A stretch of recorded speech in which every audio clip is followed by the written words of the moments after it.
कितने लोग मुझे सुन चुके हैं अब तक, हाथ उठाओ।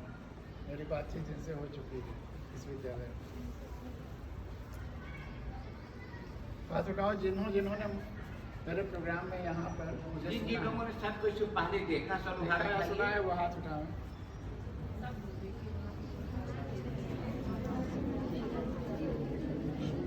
काफी लोगों ने, बस थोड़े बच्चे हैं जो नहीं। पिछली जो बातें हमने कही हैं उनमें से तुम्हारे मन में फिर और कोई प्रश्न उभरे हों, ये थोड़ा इसका और स्पष्टीकरण चाहिए, थोड़ा इस पर और चर्चा चाहिए, तो ऐसा कोई तुम्हारे मन में प्रश्न हमारी पिछली बातों पर, या जिसमें तुम्हें और गहराई से सोचने की ज़रूरत है, या जो जिससे तुम असहमत हो कि नहीं सर आपने ऐसा बताया था लेकिन मेरा अनुभव ऐसा है, ऐसा भी अगर कुछ हो तो तुम लोग बताओ। और जो टीचर्स हैं उनसे भी यही आग्रह है कि वो भी स्वतंत्र हैं प्रश्न पूछने के लिए और अपनी बात रखने के लिए, एकदम खुली चर्चा होनी चाहिए। मैं कोई यहाँ भाषण या प्रवचन देने नहीं आया हूँ, तुमसे केवल बातचीत करने आया हूँ, जैसे अपने घर में बातचीत की जाती है।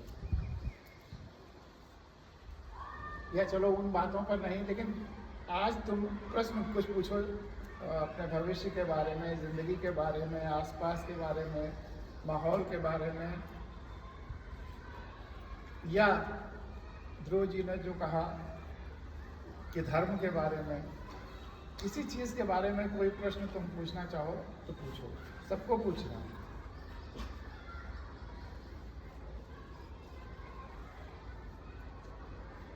अगर तुम नहीं पूछोगे तो फिर हम पूछना शुरू करेंगे,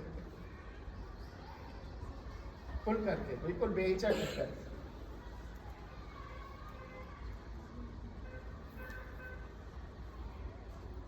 नहीं तो फिर एक प्रश्न जो अक्सर मैं पूछता हूँ वही फिर पूछूंगा, लेकिन उसके पहले मैं चाहता हूँ तुम लोग प्रश्न पूछो। प्रश्न पूछने की आदत डालो, चुप नहीं रहना है, प्रश्न पूछना है। जिंदगी में सफलता का सबसे पहला राज यही है कि प्रश्न पूछो। तुम्हारे मन में प्रश्न उठने चाहिए और प्रश्न पूछने के, बेझिझक प्रश्न पूछो, प्रश्न करो। जो चीजें तुम आसपास देखते हो उनके बारे में भी प्रश्न करो।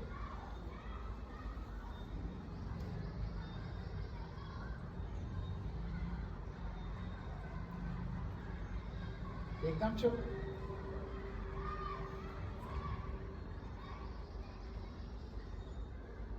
कोई सवाल तुम्हारे मन में नहीं है?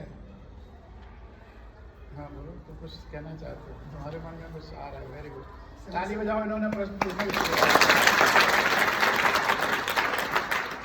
मैं सोचता हूँ कि जैसे किसी राज्य में मान लीजिए 400 सीटें हैं बिहार में, मैं सोचता हूँ जैसे अगर किसी पार्टी ने लगभग 10% सीटों को जीत लिया, तो अगर उनका जैसे कार्यकाल उसी अनुसार बांट दिया जाए कि मतलब 10% सीटें जीते तो कार्यकाल में इनका हिस्सा 10% खुद मतलब शासन करेंगे, उसके बाद ऐसे ऐसे, तो इसमें क्या फायदे होंगे? क्या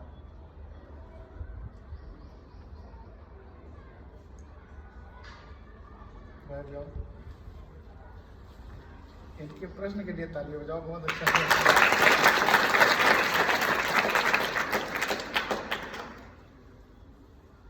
कुछ चीजें जो वर्तमान में हैं हमको लगता है हमेशा ये स्थायी रहेंगी, लेकिन बहुत सारी चीजें तुम लोगों जैसे विचारों के आधार पर भविष्य में बदलती रहती हैं।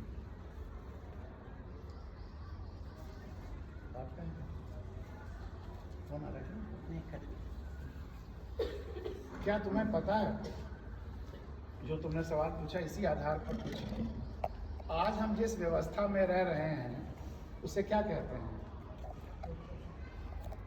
ये जो चुनाव होते हैं जिसकी तुमने चर्चा की, ये इसको क्या कहते हैं? इस व्यवस्था को जिसमें चुनाव होते हैं, जनता वोट देती है, इसको क्या कहते हैं? लोकतंत्र। फिर ताली बजाओ, बहुत सही। इसको लोकतंत्र कहते हैं। दुनिया में लोकतंत्र आने के पहले कौन सा तंत्र था? वेरी गुड, अपने सब के लिए ताली हो जाओ। तो आपके बच्चे से बहुत इंटेलिजेंट हो रहे हैं। ये सब विकास जी की। विकास जी कौन? अरे वाह, बहुत बढ़िया। एक बार विकास जी के लिए बच्चे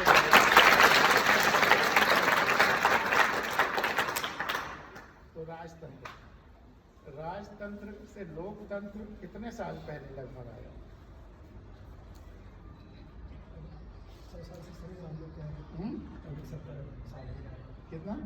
लगभग हम लोग क्या 70 से 75 साल। हम लोगों ने दुनिया में कब आया, फिर हम लोग के यहाँ कब आए ये भी पूछेंगे। दुनिया में करीब 400 साल पहले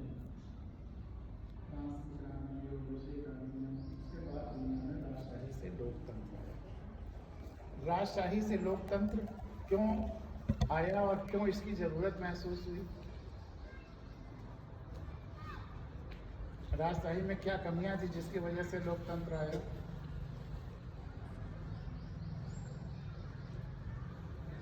हम तुम्हारे ही प्रश्नों का उत्तर दे रहे हैं और तुम इससे निकलवा रहे हैं।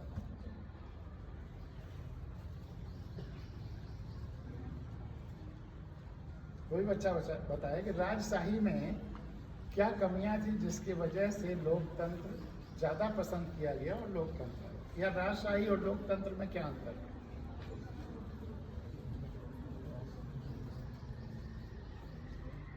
राजशाही में अमीर खड़े खड़े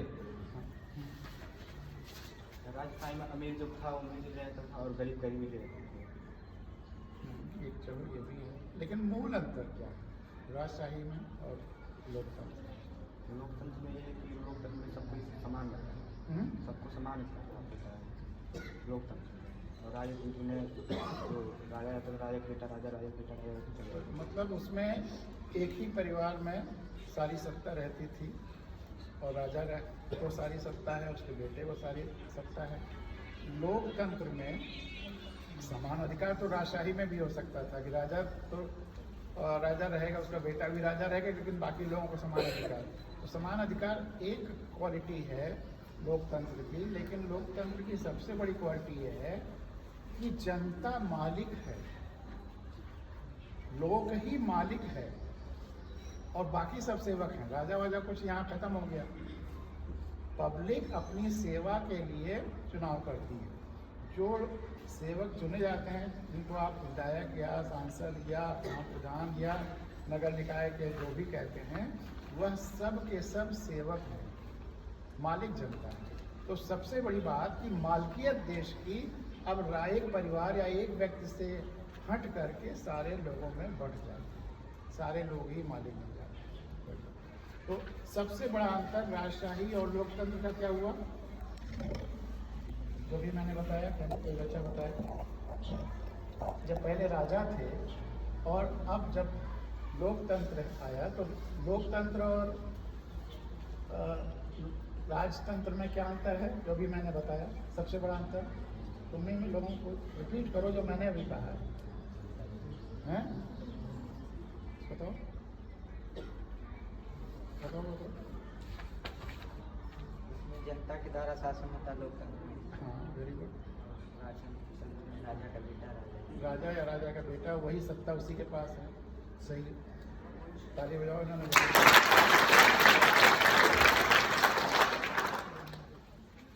अब जब राजतंत्र में केवल राजा की आज्ञा से सब कुछ चलना है, उसी को सत्ता चलाना है, तो एक व्यक्ति के ज्ञान से या एक व्यक्ति का जो भी निर्णय है उचित अनुचित, उसी अनुसार पूरा चलेगा, पूरा देश चलेगा। एक व्यक्ति के ज्ञान का इस्तेमाल हो रहा है, लेकिन लोकतंत्र में जितने लोग हैं सबके ज्ञान का उपयोग हो रहा है।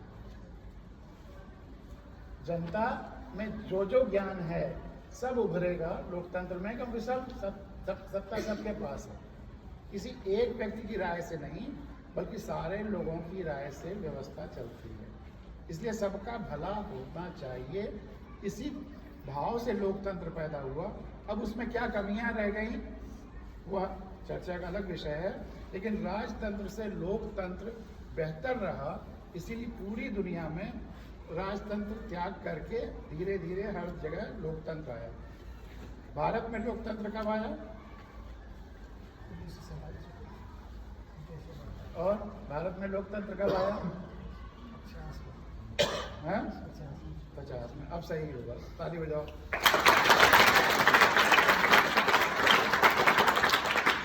47 में हम आज़ाद हुए। सत्ता ब्रिटिश क्वीन से हमारे यहाँ उस समय जो इंटरिम गवर्नमेंट थे उसके पास आई, सत्ता जनता के पास आई। यह 1950 में जब संविधान पास हुआ, संविधान ने सत्ता जनता को सौंपा।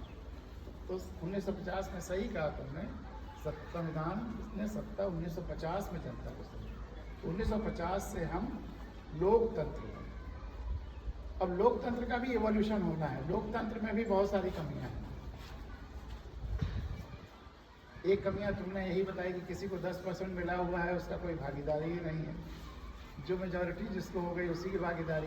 ये एक लोकतंत्र की कमी है जिसकी तरफ तुमने इशारा किया। और क्या कमियां हैं लोकतंत्र की? मैंने एक किताब लिखी है इस पर, उसका नाम है जीवोक्रेसी। हो सकता है कुछ बच्चों ने पढ़ा भी हो, मैंने यहाँ लाइब्रेरी में होगा। जीवोक्रेसी, राजतंत्र के बाद ये जो लोकतंत्र आया, इसको अंग्रेजी में क्या कहते हैं? लोकतंत्र को अंग्रेजी में क्या कहते हैं? डेमोक्रेसी। बड़े इंटेलिजेंट बच्चे हैं भाई। आपके लिए फिर एक बार ताली बजाओ।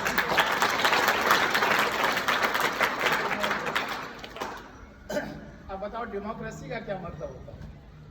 बड़े सूक्ष्म बातें ये सब तुम लोगों को जाननी चाहिए। उसके आधार पर आगे बढ़ोगे तो बहुत आगे बढ़ोगे।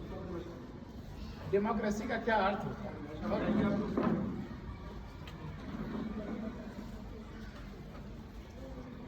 बताओ, डेमोक्रेसी का क्या अर्थ होता है? 6, 7, 8 के बच्चे तो बहुत इंटेलिजेंट होते हैं।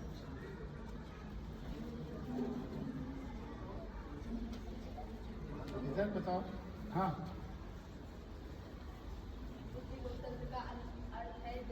नहीं, मैंने लोकतंत्र नहीं, डेमोक्रेसी का अर्थ पूछा है। अंग्रेजी शब्द जो डेमोक्रेसी है उसका अर्थ पूछा है।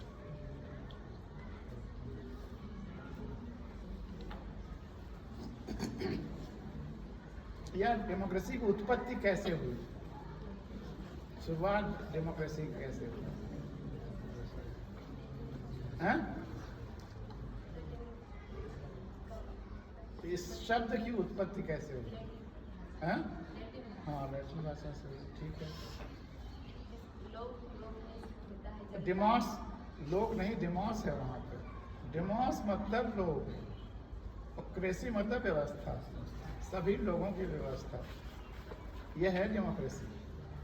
वही लोकतंत्र ही है, लोक की व्यवस्था। तो वहाँ डेमोस मतलब भी लोग या लोग ही। तो डेमोस और क्रेसी मिलाकर के डेमोक्रेसी बना। बैठ जाओ, बहुत ताली बजाओ।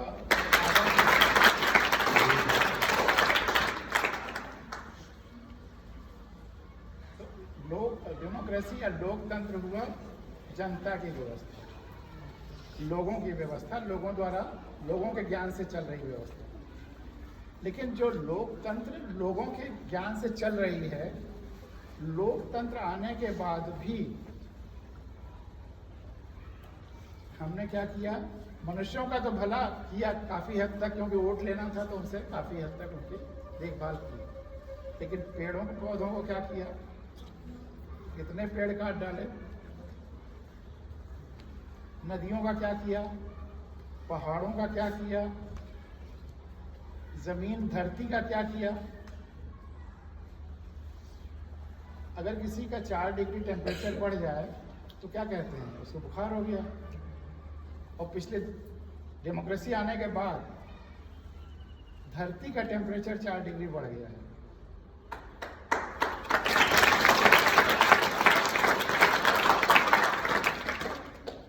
धरती का टेम्परेचर 4 डिग्री बढ़ गया है, इसको ग्लोबल वार्मिंग कहते हैं।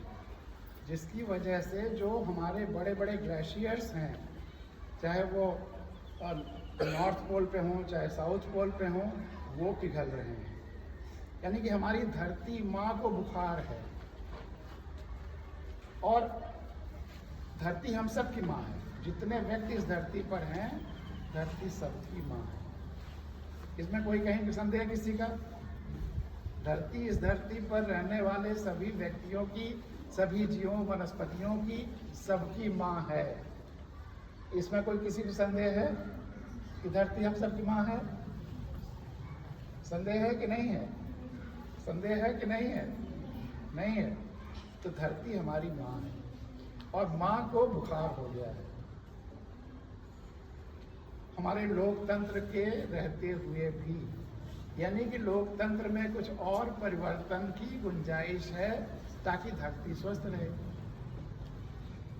धरती का स्वस्थ रहना जरूरी है कि नहीं? पेड़ों पौधों का स्वस्थ रहना जरूरी है कि नहीं? अगर सारे पेड़ पौधे बीमार हो जाएं, खत्म हो जाएं, तो 2 घंटे के अंदर सारे लोग खत्म हो जाएंगे। ये पता है कि नहीं? तो इसलिए सबसे जरूरी है कि हम धरती को बचाएं, पेड़ पौधों को भी बचाएं। तो इसके लिए अब जरूरी है कि लोकतंत्र या डेमोक्रेसी को और विस्तार दिया जाए। जैसे एक व्यक्ति के ज्ञान से सत्ता जो चल रही थी, जो राजशाही थी, अब सभी लोगों के ज्ञान से चल रही है सत्ता व्यवस्था। लेकिन इसमें भी इतनी कमियां हैं कि हमारी धरती माँ बीमार पड़ गई। तो इसलिए इसको विस्तार की ये जरूरत है कि केवल मनुष्यों के ही नहीं, जीव जंतु वनस्पतियों के ज्ञान से भी व्यवस्था चलनी चाहिए। उनके ज्ञान को भी व्यवस्था में लाना चाहिए। उनके ज्ञान से व्यवस्था में कैसे आएगी? सारे जीव जंतु वनस्पतियों के ज्ञान से व्यवस्था कैसे चलेगी? उसको मैंने आज काल्पनिक रूप से अपनी किताब में उस व्यवस्था को जीवोक्रेसी कहा। जैसे डिमोस मतलब लोगों की व्यवस्था डेमोक्रेसी, वैसे सारे जीव जंतु वनस्पतियों की व्यवस्था जीव और क्रेसी को मिला करके जीवोक्रेसी। डेमोक्रेसी से आगे जीवोक्रेसी। ये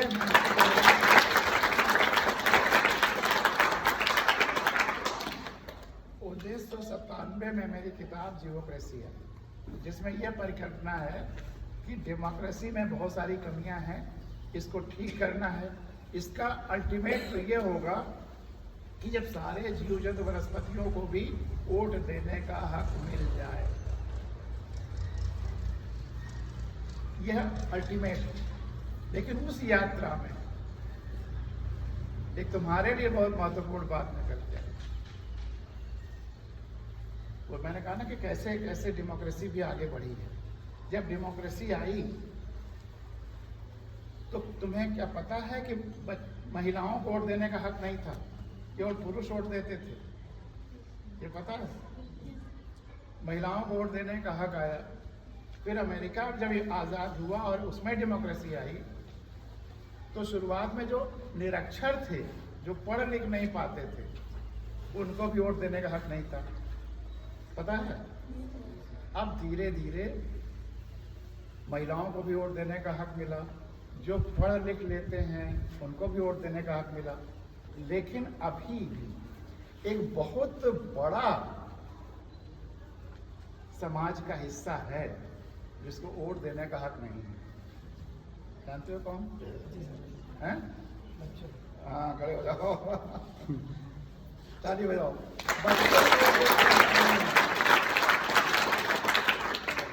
बच्चों को वोट देने का हक नहीं है। और समाज का सबसे शुद्ध और पवित्र हिस्सा कौन सा है? बच्चे हैं। बच्चे मन के सच्चे, वो कोई गाना नहीं है, सच्चाई है। तो जो सबसे सच्चा, सबसे अच्छा, सबसे पवित्र अंग है, जब उसको वोट देने का हक नहीं है, सबसे साफ सुथरे विचारों के लोगों को वोट देने का हक नहीं है, तो बड़े लोग जो व्यवस्था चुनेंगे वह अपवित्र तो होगी ही। हमारी डेमोक्रेसी में सबसे बड़ी कमी आज यही है, उसमें गड़बड़ियां, अपवित्रता इसीलिए है कि बच्चों को वोट देने का हक नहीं दिया गया। जो सबसे पवित्र हिस्सा है उसको वोट देने का हक नहीं। तो मेरी ये भविष्यवाणी है कि मैं अपनी जिंदगी में देखूं या नहीं देखूं, तुम्हारी जिंदगी में बच्चों को वोट देने का हक इस धरती पर आने जा रहा है।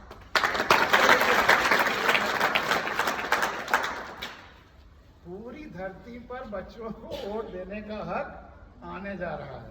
और तुम बच्चे जिस दिन पूरी धरती की डिमांड करोगे कि हमें वोट देने का हक चाहिए, तो कोई ऐसी सरकार नहीं है जो इसके रोक दे। कोई सरकार नहीं रोक पाएगी, वो आंधी की तरह से आएगी। तो अगला कदम डेमोक्रेसी आने के पहले बच्चों को वोट देने का हक आना चाहिए। मैंने अपनी डेमोक्रेसी की किताब में इसको लिखा है। शुक्ला जी जरा डेमोक्रेसी किताब ले आइए, उसमें से थोड़ा सा सुना दो बच्चों को, कहानी वानी भी हो जाए। तो बच्चों को जिस दिन वोट देने का हक मिलेगा उस दिन समाज में परिवर्तन की एक नई लहर शुरू होगी। बच्चे जात के आधार पे, धर्म के आधार पे और किसी के झूठ के आधार पर वोट नहीं देंगे। वो देखेंगे कि कौन अच्छा है, किसमें संवेदना है, उसको वोट देंगे।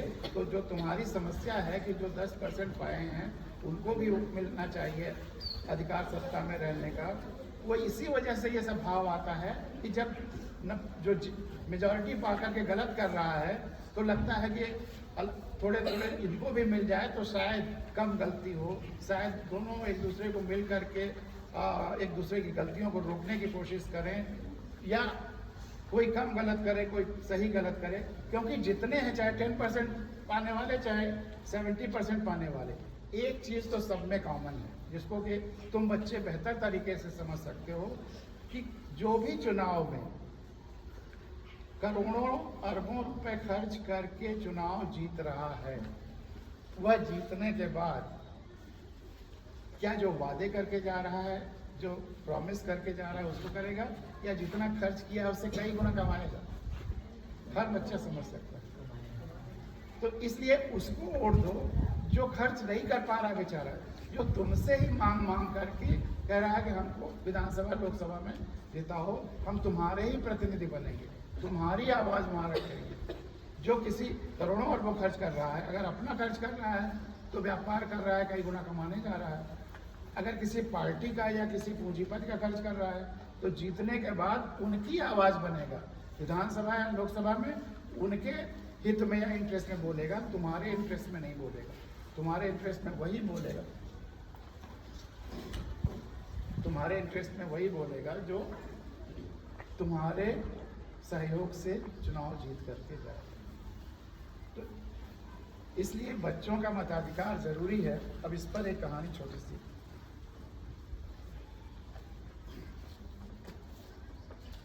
एक लोक कथा सुनाते हैं।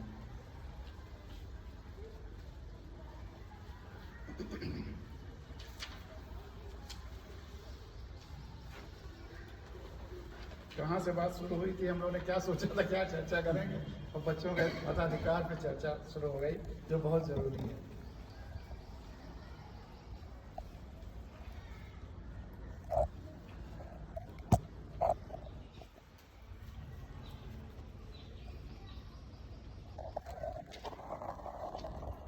ये डेमोक्रेसी किताब है। डेमोक्रेसी में इसका पार्ट 2 में बच्चों का मताधिकार ही है।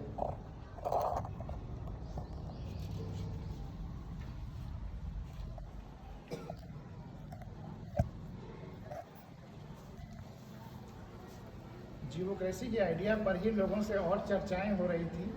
तो लोगों ने कहा फिर तो नवांकुरों, जो नए अंकुर उग रहे हैं, चाहे पेड़ पौधों के जो नए अंकुर होते हैं नवांकुर कहते हैं, वैसे जो मनुष्य जाति में जो नवांकुर है वो तुम सब बच्चे हो। उतना डेमोक्रेसी के आइडिया पर ही लोगों से और चर्चाएं हो रही थी। तो लोगों ने कहा कि फिर तो नवांकुरों को भी वोट देने का उतना ही अधिकार होगा जितना बड़े बड़े वृक्षों को, बच्चों को भी वोट देने का उतना ही अधिकार होगा जितना बड़ों को। एक चीज़ और, जो ये वोट है इसको कहते हैं यूनिवर्सल फ्रेंचाइज। यूनिवर्सल फ्रेंचाइज मतलब सभी लोगों, यूनिवर्सल मतलब सबको वोट देने का अधिकार है। तो जब सबको वोट देने का अधिकार है तो क्या बच्चे सब में शामिल नहीं? इसलिए बच्चों को भी होना चाहिए। यूनिवर्सल फ्रेंचाइज तो नाम ही तभी हो सकता है जब बच्चों को भी वोट देने का अधिकार मिल जाए। हाँ, 4-5 साल 6 साल के बच्चे भले ही न थे, लेकिन जो स्कूल में बच्चे आए हुए हैं उनको, वो बच्चा भी समझ सकता है कि हमको हमारा लिए कौन काम करेगा। तो जो भी स्कूल में बच्चा जा रहा है क्लास 6 ऑनवर्ड्स, उसको तो वोट देने का हक तुरंत दे देना चाहिए। और तब वोटिंग परसेंटेज जो भी 45-50 रहता है वो 90% हो जाएगा। वोटिंग के दिन स्कूल खुला हुआ है, बच्चे स्कूल आते हैं, हर बच्चा वोट देता है आराम से, कहीं कोई दिक्कत नहीं, छुट्टी करने की ज़रूरत नहीं है। और कोई कहे कि वोट का कम एज कम करने से दिक्कत होगी, तो तुम्हें पता है हिंदुस्तान में पहले वोट देने का एज क्या था? 21 साल। उसको घटा के 18 किया गया, तो घटा करके 15 कर देना, फिर 12 कर देना, फिर 9 कर देने में क्या दिक्कत है? धीरे धीरे होगा। 18 हो जाने से और ज़्यादा वोटिंग परसेंटेज भी बढ़ने लगा, यूथ का प्रोपोर्शन भी बढ़ने लगा, तो प्योरिटी भी बढ़ेगी, वोटिंग परसेंटेज भी बढ़ेगा और व्यवस्था भी और अच्छी होगी। तो हमारे पोपटलाल जी हमारे कैरेक्टर हैं जो व्यंग वगैरह करते रहते हैं। हमारे पोपटलाल जी बच्चों के मताधिकार के घनघोर हिमायती साबित हुए। जब मैंने उनसे बच्चों को मताधिकार देने के संबंध में कुछ व्यवहारिक कठिनाइयाँ बताई तो वे उखड़ गए, बोले तुम भयानक तकियानोसी हो, बच्चों को मताधिकार देने में क्या समस्या है और आसानी है। 6-7 साल के ऊपर के बच्चे तो खूब समझदार होते हैं, वे अपने विवेक के अनुसार बड़ी सहजता से वोट दे देंगे, बल्कि जैसे स्कूल जाते हैं उसी तरह से वोट देने चले जाएंगे या स्कूल में ही वोट ले देंगे। बच्चों को मताधिकार देने से वोटिंग प्रतिशत बहुत बढ़ जाएगा। 90 से 100% के बीच में बच्चे वोट देने पहुंच जाया करेंगे। तो 6-7 साल तक के बच्चों को तो सामान्य तरीके से वोट डाल आएंगे। हाँ, उससे छोटे बच्चों के लिए विशेष तरह के प्रबंध करने होंगे, उसका अभी चर्चा नहीं करते हैं। अभी कम से कम जो स्कूल में आ रहे हैं बच्चे, उनको तो वोट देने का हक तुरंत होना चाहिए।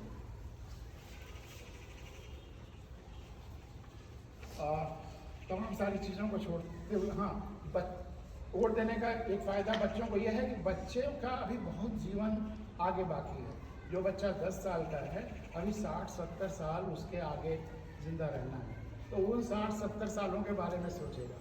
जो आज 60-70 साल के हो गए हैं, वो अगले 5-10 साल के सोचेंगे। तो लॉन्ग टर्म, दीर्घकालिक देश और धरती की व्यवस्था के लिए बच्चों को मताधिकार देना बहुत ज़रूरी है।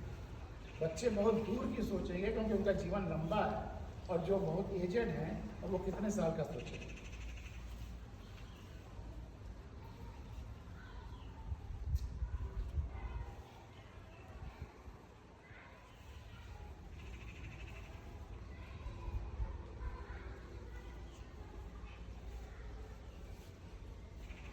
बच्चों को मताधिकार देने से सच्चे अर्थों में जनतंत्र को यूनिवर्सल फ्रेंचाइज, सार्वभौमिक मताधिकार प्राप्त हो सकेगा। जो मैंने अभी कहा, एक समय तो अनेक देशों में जनतंत्रों में महिलाओं को मताधिकार प्राप्त नहीं था।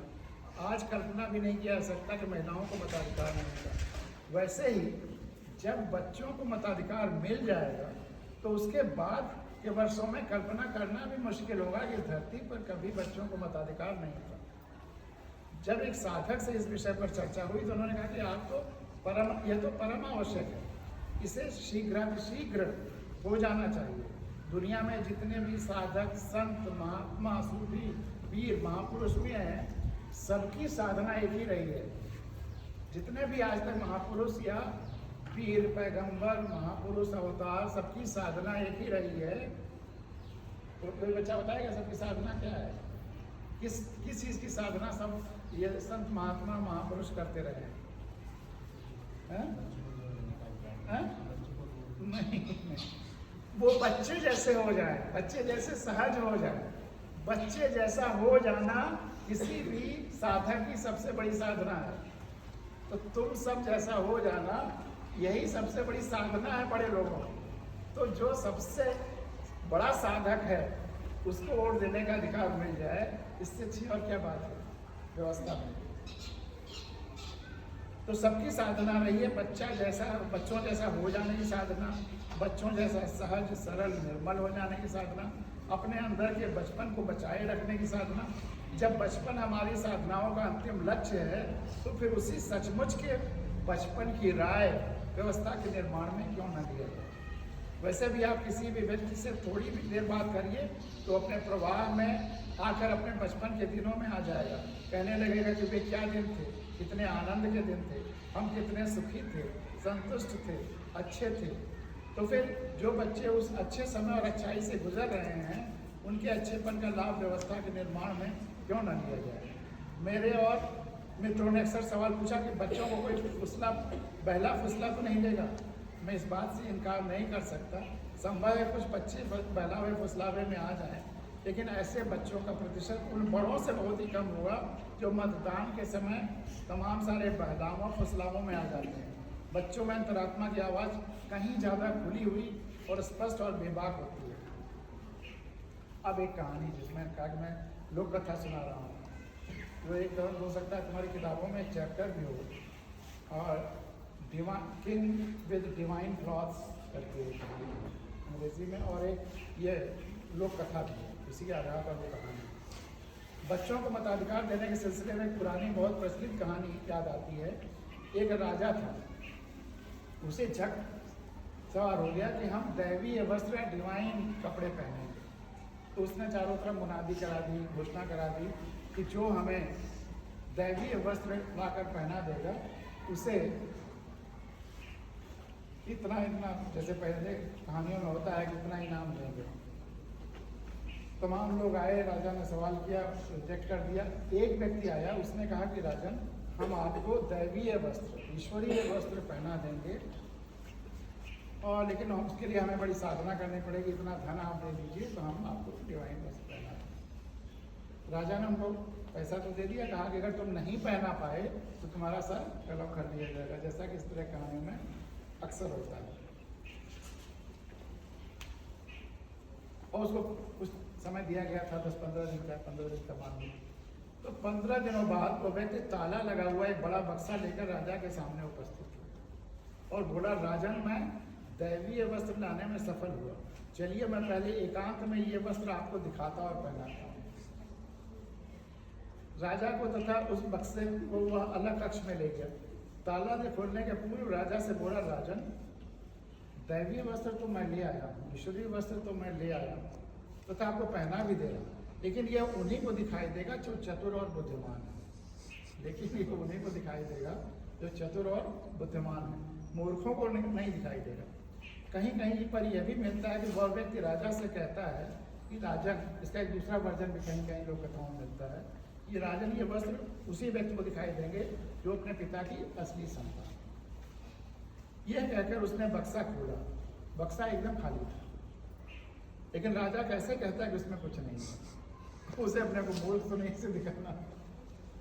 तो बक्सा एकदम खाली था, लेकिन राजा कैसे कहता है कि उसमें कुछ नहीं है।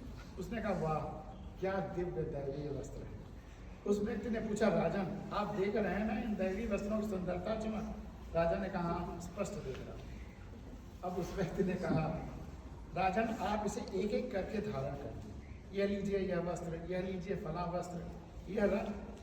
वह राजा से एक एक कपड़े उतरवाता और एक एक वस्त्र का नाम ले लेकर राजा को देता जाता पहनने के लिए, और राजा को पहनने का नाटक करना पड़ता। आखिरकार जब राजा के इतने सारे दैवीय वस्त्र, सारे वस्त्र उतर गए और सारे दैवीय तथाकथित दैवीय वस्त्र राजा ने धारण कर लिए, तो उस व्यक्ति ने खुश होकर कहा, राजन, आप इन दैवीय वस्त्रों में कितने भव्य लग रहे हैं, कितने दिव्य लग रहे हैं। लोगों को भी आपके इन दैवीय वस्त्रों के दर्शन का सुअवसर मिलना चाहिए।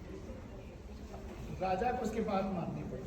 राजा की उन दैवीय वस्त्र, आखिरकार जब लोगों को भी आपके इन दैवीय वस्त्रों का सुअवसर मिलना चाहिए, तो वो उनको सभा में लाया दैवीय वस्त्रों के साथ, और ये कहा कि पब्लिक को भी आपके दैवीय वस्त्रों का दिव्य दर्शन होना चाहिए। राजा को उसकी बात माननी पड़ी। राजा की उन दैवीय वस्त्रों में हाथी पर सवारी नहीं, सभी तरफ मुनादी या ऐलान करा दिया गया कि राजा दैवीय वस्त्रों को पहन कर निकलेगा। सभी लोग दर्शनार्थ उपस्थित रहे। हाँ, शर्त यही है कि वस्त्र उन्हीं लोगों को दिखाई देंगे जो बुद्धिमान हैं। सवारी जिधर से निकलती आवाजें आती, क्या दिव्य वस्त्र हैं, राजा इन दैवीय वस्त्रों कितने भव्य लग रहे हैं, राजा जिंदाबाद, दैवीय वस्त्र जिंदाबाद। ये तो लोक कथा थी। अब इसका जो क्लाइमैक्स है, जो अंतिम हिस्सा है, जो सेंटेंस है, वो सुन करके चौंक जाओ। और तुम ही लोग थे। राजा के दर्शनार्थियों की भीड़ में एक बच्चा भी था। कोई पिता अपने बच्चे को भी उस दर्शनार्थियों में ले आया था, और सब तो बड़े लोग ही थे। राजा के दर्शनार्थियों की भीड़ में एक बच्चा भी था। वह कुतूहलवश, उत्सुकतावश यह सब नाटक हंगामा देखते ही उछलकर जोर से बोला, पिताजी पिताजी राजा तो नंगे हैं।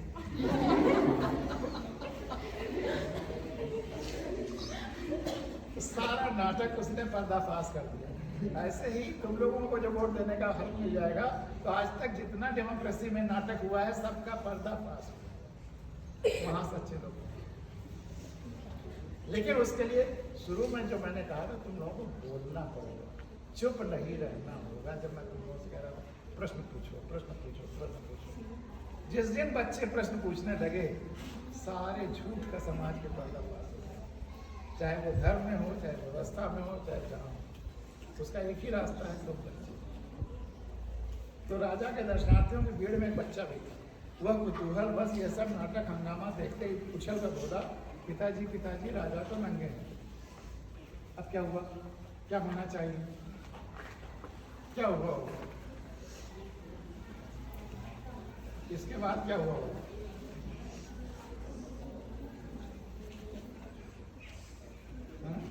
बताओ, तुम बताओ, गेस करो कि क्या हुआ होगा।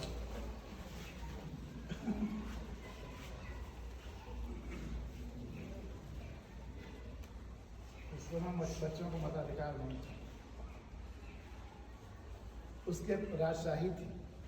उसके पिता ने डांट कर बच्चे को चुप करा दिया और हो सकता है कि उसको चुपचाप लेके घर निकल गए कि कहीं दूसरों ने सुन ले लिया कि बच्चे ने क्या कहा और फिर हमको पकड़ने लगे। तो उसके पिता ने डांट कर बच्चे को चुप करा दिया क्योंकि वह राजशाही थी, वह जनतंत्र नहीं था और बच्चों के मताधिकार का जनतंत्र नहीं था। और इस प्रकार बच्चे की सहज आवाज उनकी अभिव्यक्ति का गला ढांक दिया गया। अब 2 पैराग्राफ तुम्हारे सवाल का जवाब। आज भी जो कह सकता है कि राजा नंगे हैं, उन्हें वोट देने का हक नहीं दिया गया। आज भी जो कह सकते हैं कि राजा नंगा है, राजा गलत है या हमारा मिनिस्टर गलत है, उन्हें वोट देने का हक नहीं दिया गया है। बच्चों को वोट देने का हक क्यों नहीं दिया गया है? ये मान करके कि वो अभी इमेच्योर है या अभी अपरिपक्व है। तुमको इमेच्योर या अपरिपक्व माना जाता है, इसीलिए तुमको वोट देने का हक नहीं दिया जाता है। आज भी, लेकिन आज भी जो कह सकता है राजा नंगे हैं, उन्हें वोट देने का हक नहीं दिया गया है, यह कहकर कि वो इमेच्योर है, अपरिपक्व है। अब क्या झूठ बोलने में पारंगत हो जाना ही मैच्योरिटी है या परिपक्वता है? परिपक्वता क्या है, मैच्योरिटी क्या है? जो झूठ बोले वही परिपक्व है, जो नाटक हंगामा करे वही परिपक्व है। मैच्योरिटी इसी को कहते हैं। क्या झूठ बोलने में पारंगत हो जाना ही मैच्योरिटी, या झूठ देकर चुप रह जाना ही मैच्योरिटी है? अपने हित तथा लाभ के आधार पर फैसला लेना ही मैच्योरिटी है, यानी कि स्वार्थी हो जाना ही मैच्योरिटी है। क्या है मैच्योरिटी? अब इस सवाल पर गौर करना। इतने मैच्योर लोगों के द्वारा चुनी गई सरकारें क्यों इमेच्योर हो जाती हैं, क्यों गलत सलत काम करने लगती हैं? इतने मैच्योर लोगों द्वारा चुनी गई सरकारें क्यों इमेच्योर हो जाती हैं? क्या चुनने वाले, तुम लोगों ने मैथमेटिक्स में प्रोपोर्शन पढ़ा होगा, इनवर्स प्रोपोर्शन। इनवर्स प्रोपोर्शन का क्या मतलब होता है? डायरेक्ट प्रोपोर्शन और इनवर्स प्रोपोर्शन। अगर 2 चीजें हैं, एक के घटने से दूसरे बढ़ती है तो इनवर्स प्रोपोर्शन है, और एक के बढ़ने से दूसरा बढ़ता है तो डायरेक्ट प्रोपोर्शन होता है ना। तो इनवर्स, हाँ, जो भी हिंदी में उसका। तो क्या चुनने वाले लोगों तथा चुनी गई सरकार की मैच्योरिटी में प्रतिलोम अनुपात या इनवर्स प्रोपोर्शन होता है? क्या मैच्योर लोग इमेच्योर सरकारें चुनते हैं आज के हालात, और इमेच्योर लोग ही मैच्योर सरकारें चुनेंगे कल को जब तुम लोगों को वोटिंग राइट होगा? क्या मैच्योर लोग इमेच्योर सरकारें ही चुनते हैं और इमेच्योर लोग ही मैच्योर सरकारें चुनेंगे? अब आखिरी स्टेज। फिर बच्चे यह तो नहीं चाहते कि केवल उन्हीं को वोट देने का हक हो, बड़ों को वोट देने का हक हो ही नहीं। बच्चे नहीं चाहते हैं। वैसे हमारे पोपटलाल जी एक बार जोश और गुस्से में आकर कह चुके हैं कि बड़ों से वोट देने का हक छीन लेना चाहिए और केवल बच्चों को ही वोट देने का अधिकार होना चाहिए, क्योंकि बड़े लोग गलत तरीके से चुनते हैं, बच्चे ही सही तरीके से चुनते हैं। खैर, बच्चे तो यह भी नहीं चाहते कि लोकसभाओं विधानसभाओं में उनके लिए भी उनके प्रतिशत के आधार पर सीटें आरक्षित कर दी जाएं या उन्हें चुनाव लड़ने का अधिकार मिले। बच्चे ये भी नहीं चाहते हैं, वो अपनी पढ़ाई करना चाहते हैं, वो चुनाव लड़ने का अधिकार नहीं चाहते हैं, लेकिन चुनाव में वोट देने का अधिकार उनका होना चाहिए।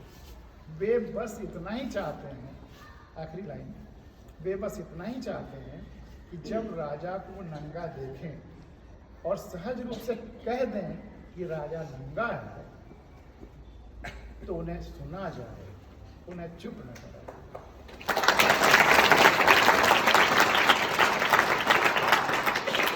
तो ये तो तुम्हारे सवाल का विस्तार से जवाब था।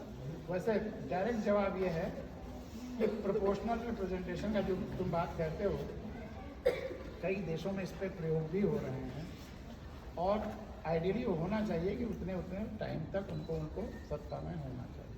तुम्हारी कल्पना सही है, इस अपने विचार तंत्र को जारी रखो, बहुत बड़े काम आएंगे ये भविष्य में। ताली बजाओ इसके लिए। ये बातचीत ठीक लगी? अब कुछ नया सवाल पूछो तो और कुछ चर्चा करें। कितना समय अभी और है? 15 मिनट आपको कब जाना है? और कुछ पूछो तो और फिर बातचीत हो, तुम्हारे प्रश्नों के आधार पर बातचीत हो। एक बार कई बार मैं यहाँ आया, मैंने तुम लोगों को डायरियाँ लिखने के लिए कहा था। कितने बच्चे डायरी लिख रहे हैं? या देखिए, कॉपी ले लो, उसमें रोज कुछ ना कुछ लिखो कि मुझे आज ये पढ़ना है, ये कहना है, ये सोचना है, मुझे भविष्य में ये बनना है। अपने मन में जो प्रश्न या विचार आते हैं, अपना जो रूटीन पढ़ते लिखते हो तो लिखो ही। एक कॉपी को डायरी बना लो, उसमें रोज कुछ ना कुछ लिखो, अपने सपने लिखो। मैंने तुमको बताया भी होगा, जो ना उस समय ध्यान दिया हो वह समझ भी लें कि जो भी मैं आज बन पाया हूँ वो मेरी डायरियों ने मुझे बनाया। दर्जा 6 से डायरियाँ लिखता रहा, छोटी छोटी डायरियाँ, फिर डायरियाँ बढ़ती चली गई। रोज की यह शुरुआत यहाँ भी है, या सब्जी लाया और आटा पिसाया, यहाँ से डायरियाँ शुरू हुई। लेकिन उन डायरियों में 9-10 के आसपास विचार भी आने लगे, कविताएं भी आने लगी, सपने भी आने लगे। 9th-10th में रोज मैंने अपनी डायरी में लिखा है कि मुझे 10th में यूपी बोर्ड में टॉप करना है। जब हमारा रोज का यह डिटर्मिनेशन रहा तो यूपी बोर्ड में विदिन 10 पोजीशन आई। और गांव में बोरा झोरा लेकर के मैंने पढ़ाई शुरू की थी, यही जहाँ से 17-18 किलोमीटर दूर हमारा गाँव है डोरा। उस समय मैंने सपने में भी नहीं सोचा था कि कहाँ कहाँ भारत सरकार के शीर्ष पर पहुँचाऊँ। उस समय केवल ये सपना था कि शहर से कोई एक बच्चा मेरा दोस्त हो और मुझे खत लिखे। मेरे बचपन का सपना ये था। हमारे गांव के ही काली शंकर पीछे बैठे हुए जो रिकॉर्डिंग कर रहे हैं, सॉफ्टवेयर इंजीनियर हैं हमारे भतीजे। तो सपने पैदा होंगे जब तुम अपनी डायरियों में, और सपने बड़े भी होंगे तुम्हारी डायरियों में। कैसे कैसे अपने पिछले सपनों को भी देखो कि सपने कैसे कैसे बढ़ते चले जाएंगे। इंटर में फिर वही, इंटर में लिखता था मुझे फिर 12th एग्जाम में इंटरमीडिएट में टॉप करना, वहाँ भी विदिन 10 पोजीशन। इलाहाबाद यूनिवर्सिटी में चला गया, वहाँ जो कि हाई मतलब दर्जा 5 तक तो खड़ी बनी भी नहीं बोलता था, यही अपना अवधि बोलता था। दर्जा 6 में मुझे रोज डांट खानी पड़ती थी जब मैं थॉमसन कॉलेज गोंडा में गया और 6th में। हमारे चाचा जी वहाँ उसी थॉमसन कॉलेज के यूनिवर्सिटी और कॉलेज के सेक्रेटरी थे शायद, या प्रेसिडेंट थे। उन्हीं के साथ जाता था स्कूल। रोज़ मुझे 2 चीज़ों के लिए डांटते थे कि तुम जब मेरे पास साथ चला करो तो अवधि में मत बोलो, गांव की भाषा में मत बोलो। उन्होंने कहा मुझे सब गंवार समझेंगे कि इनका जो है भतीजा गंवार है, तो इसलिए या तो खड़ी बोली में बोला करो या चुप रहा करो। चुप बच्चे को चुप कराने के बाद वहाँ से लिखो। और दूसरा कि अपनी मांग जरा ठीक काढ़ के आया करो, मेरी इमेज खराब होती है, तुम ऐसे उल्टा सीधा बात लेके चले आते। तो हिंदी भी मैंने दर्जा 6 से बोलना शुरू किया, नहीं तो अवधि चलती थी। और इंटरमीडिएट तक हिंदी मीडियम रहा। तो डायरियों ने मुझे मदद ये किया कि बीएससी एमएससी में मैंने अंग्रेजी में डायरियाँ लिखनी शुरू की। एक तरह से इंग्लिश कंपोजिशन और उसके लिए भाव अपने अंग्रेजी में व्यक्त करना शुरू किया। तो और फिर जब सिविल सर्विसेज का इम्तहान देने का समय आया तो रोज लिखता था कि मुझे सिविल सर्विसेज में इंडिया में काम करना। देखो सपने कैसे बढ़ते चले गए, और हमारी डायरियों ने उनमें कितना मदद की कि सिविल सर्विसेज में इंडिया में टॉप करना, और फिर वो भी हुआ कि मैं सिविल सर्विसेज में इंडिया में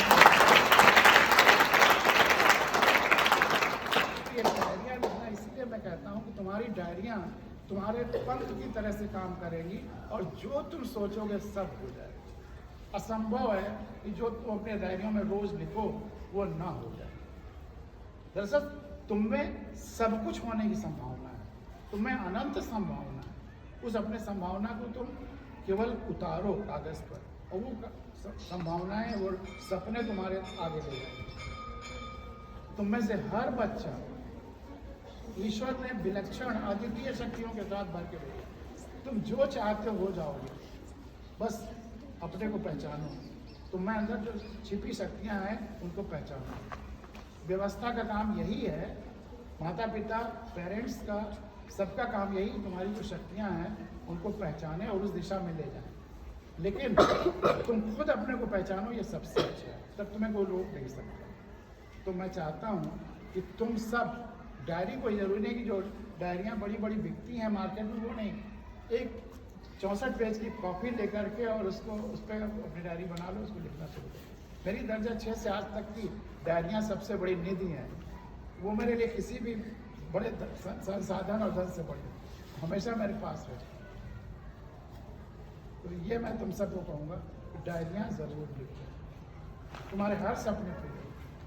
और सपने पूरे होने के लिए एक और कहानी मैं सुनाता हूँ, चीटी और व्यवस्था। कई बार तुमको सुना भी चुका हूँ, फिर अगली बार सुनाऊँगा।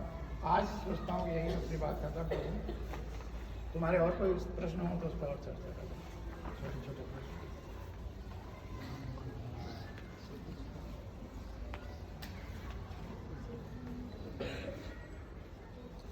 बोलो।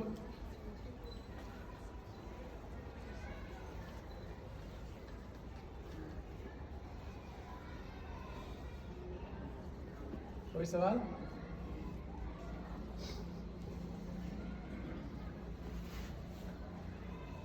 टीचर लोग कुछ सजेस्ट करें किसी चीज़ पर, मैं और उनको कुछ इनपुट दूँ, या अब यहाँ अगली बार के लिए पोस्टपोन किया। जब भी इधर से आता जाता हूँ तो यहाँ तो रुकी जाती है।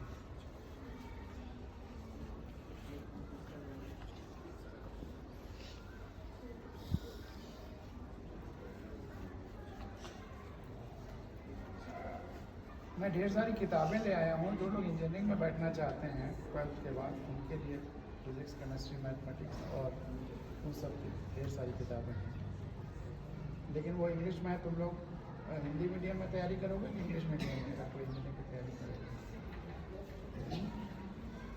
वैसे हिंदी इंग्लिश में शिफ्ट करना ज़्यादा मुश्किल नहीं है। लगभग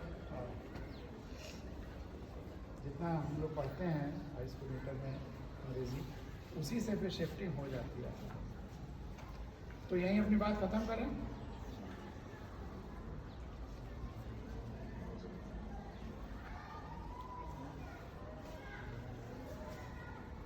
जी, आपका तो कोई प्रश्न नहीं। वो मेरे 2 लाइनें से बात खत्म करते हैं कि जुगनुओं को मिलजुल कर ढूंढ जोड़कर सूरज बनाना है, हर हाल में इस देश, धरा और लोकतंत्र को जगमगाना है, हमारे लोकतंत्र को। तो